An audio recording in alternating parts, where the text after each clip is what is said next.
এক সিংহ তার গুহায় গভীর ঘুমে আচ্ছন্ন ছিল। হঠাৎ একটা ছোট্ট ইঁদুর ছোটাছুটি করতে করতে সিংহের নাকের ছিদ্রে ঢুকে পড়ল। ফলে সিংহের ঘুম ভেঙে গেল। সে ইঁদুরটাকে থাবা দিয়ে ধরে ফেলার জন্য রওনা হলো। ইঁদুরটি অত্যন্ত বিনয়ের সুরে বলল, দয়া করে আমাকে মেরে ফেলবেন না, সময়ে আমিও আপনার উপকারে আসতে পারি। এই কথা শুনে সিংহটি হেসে বলল, আহা, তুই এত ছোট জীব হয়ে আমার কি উপকার করবি? ডাক। কিন্তু তবুও সিংহটি তাকে ছেড়ে দিল। এর কিছুদিন পরের ঘটনা। সিংহটি একটি দড়ির শক্ত ফাঁদে আটকে গেল। ফাঁদে পড়ে সিংহটি ভীষণ গর্জন করতে লাগলো। গর্জন শুনে ইঁদুরটি দৌড়ে সেখানে গেল। সিংহের বিপদ দেখে সে তার কানের কাছে গিয়ে তাকে গর্জন করতে নিষেধ করলো। কারণ যারা ফাঁদ পেতে রেখেছে তারা গর্জন শুনে ছুটে আসতে পারে। ইঁদুরটি এবার তার কাজ শুরু করলো। সে তার দাঁত দিয়ে ফাঁদের দড়ি কাটতে শুরু করলো। অবশেষে সে সিংহকে ফাঁদ থেকে মুক্ত করলো। মুক্তি পেয়ে সিংহটি ইঁদুরকে ধন্যবাদ দিল এবং সেই সঙ্গে বলল, তোকে আমি অবজ্ঞা করেছিলাম, কিন্তু বুঝলাম কাউকে অবজ্ঞা করতে নেই। তো বন্ধুরা, এখান থেকে আমরা কি শিক্ষা নিলাম? ছোট বলে কাউকে কখনো অবজ্ঞা করতে নেই। বিপদে যে কেউ কাউরের উপকারে আসতে পারে। এটা হলো শ্যামনগর গ্রাম। এই গ্রামে প্রতিটি গাছের ডালে ডালে অনেক ডাইনি বাস করে। কে কোথায় আছো? আমার বাচ্চাটাকে বাঁচাও, কেউ শুনছো আমার কথা? এই কি, কে ডাকছে ওখানে? কি দেখি তো। এই, কি হয়েছে তোর? তুই আমার কাঁদছিস কেন? তুমি কে? আমি ডাইনি। তুমি ডাইনি হলেও আমার কথাটা শোনো। আমি আর বাঁচবো না, আমার অ্যাক্সিডেন্ট হয়েছে। আমার এই ছোট্ট বাচ্চাটাকে তুমি বাঁচাও। ওর আর কেউ নেই। তুমি আমাকে কথা দাও, ওকে তোমার কাছে রাখবে। ঠিক আছে, আমি তোকে কথা দিলাম, আমি ওকে আমার কাছেই রাখবো।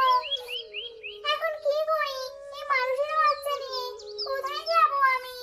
না, এখন গাছে উঠে বসি, যদি কেউ দেখে ফেলে। এ কি রে, তুই ছোট্ট বাচ্চা এনেছিস? তুই একাই খাবি? আমাকে একটুও দিবি না? আমি ওকে খাওয়ার জন্য আনিনি, ও আমার সন্তান।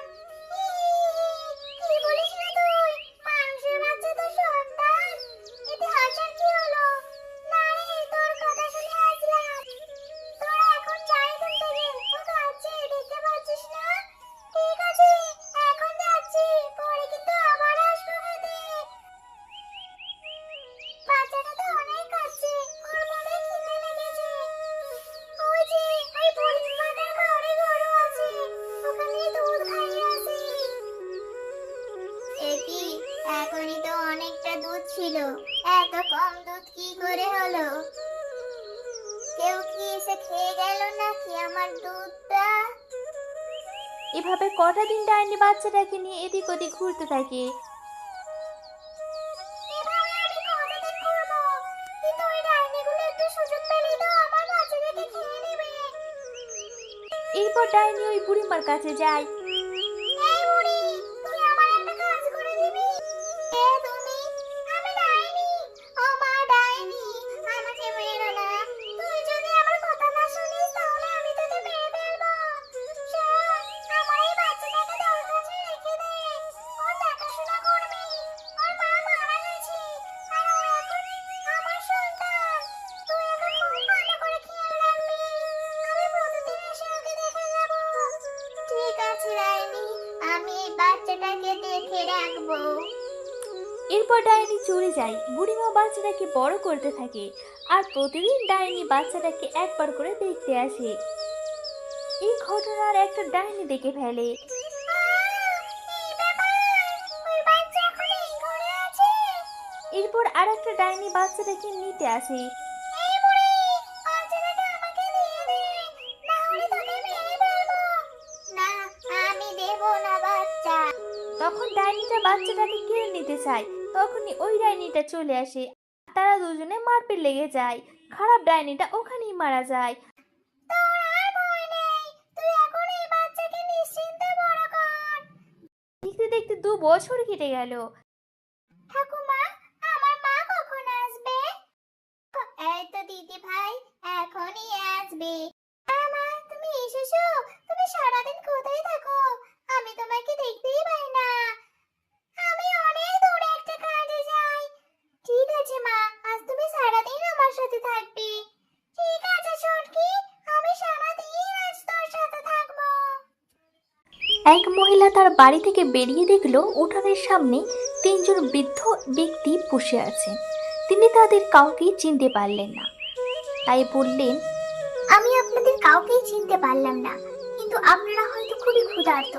আপনারা ভিতরে আসুন, আমি আপনাদের খাওয়ার ব্যবস্থা করছি।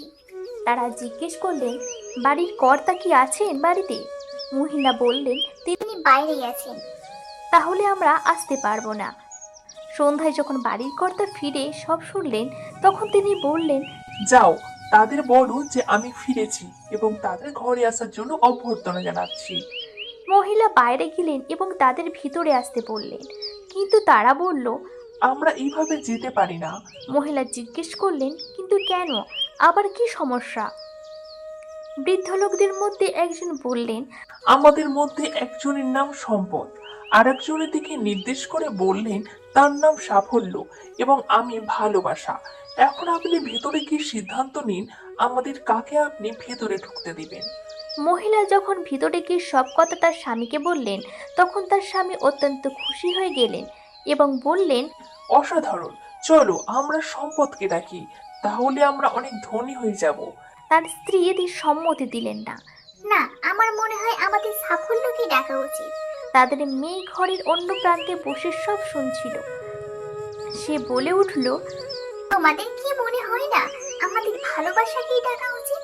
তাহলে আমাদের ঘর ভালোবাসায় পূর্ণ হয়ে উঠবে। লোকটি বলল, ঠিক আছে, আমরা তাহলে আমাদের মেয়ের কথাই শুনবো। তুমি বাইরে যাও এবং ভালোবাসা কি আমাদের অতিথি হিসেবে ডেকে নিয়ে এসো।